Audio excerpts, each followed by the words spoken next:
Magandang umaga po sa inyo lahat. Assalamualaikum warahmatullahi wabarakatuh. August 23 na po tayo at 3 araw na lang ang ating grand reunion as royal family of Lupasug Empire.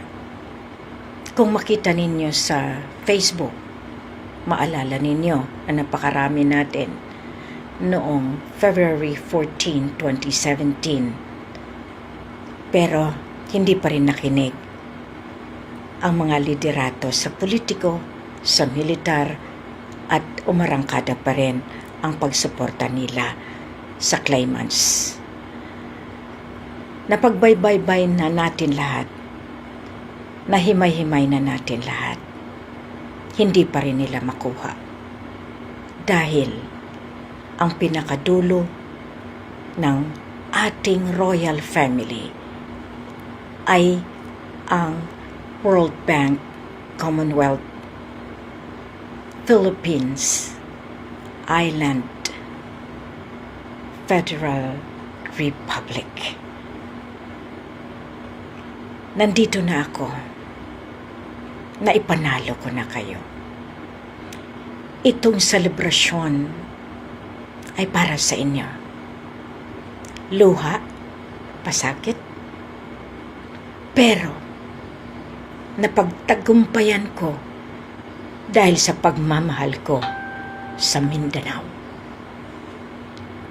Halik kayo, namnamin ninyo, dahil ito ang inihanda ko para maintindihan mismo ng mga claimants ng Bangsamoro Autonomous Region of Muslim Mindanao, na kung saan ang papeles nila, ang skeletal framework, iyon ang ginawa ko noong August 26, 2010. Pagkat September, lahat iyan inumpisahan ko. At bawat taon alam nila na meron tayong achievement. Alpha, Omega, Alpha. Tinapos natin ang era ng Alpha, Omega, kaya binuksan natin muli sa Omega, Alpha. Lahat kayo na nag-attempt na pumunta sa kabangkuhan, lalo na sa Malaysia, dinala ninyo pero failure ka pa rin, PBBM, dahil mali ang queen na ipinasok ninyo sa sistema. Denied at hindi pa rin kayo magtagumpay. BARM, sumunod kayo sa Millennium MA23 Rehabilitation Action Bureau.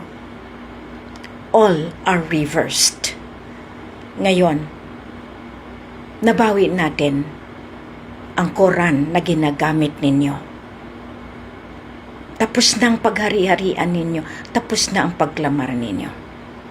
Dahil ang langis sa ligwasan, makapangyarihan na mga nilalang ang nandiyan. Kung gusto niyo pa magtagumpay kayo, makiisa kayo.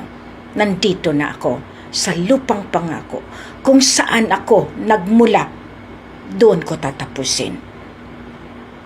August 26, 2026.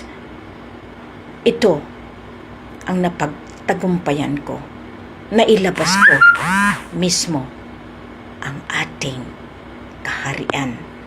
The Royal Imperial Lupasug Islamic United Kingdom of Sulu in North Borneo, na kung saan nandyan ang dalawang federalismo, Federal Republic of Lupasug and Federal Republic of the Philippine Islands, the new Makkah, Jerusalem.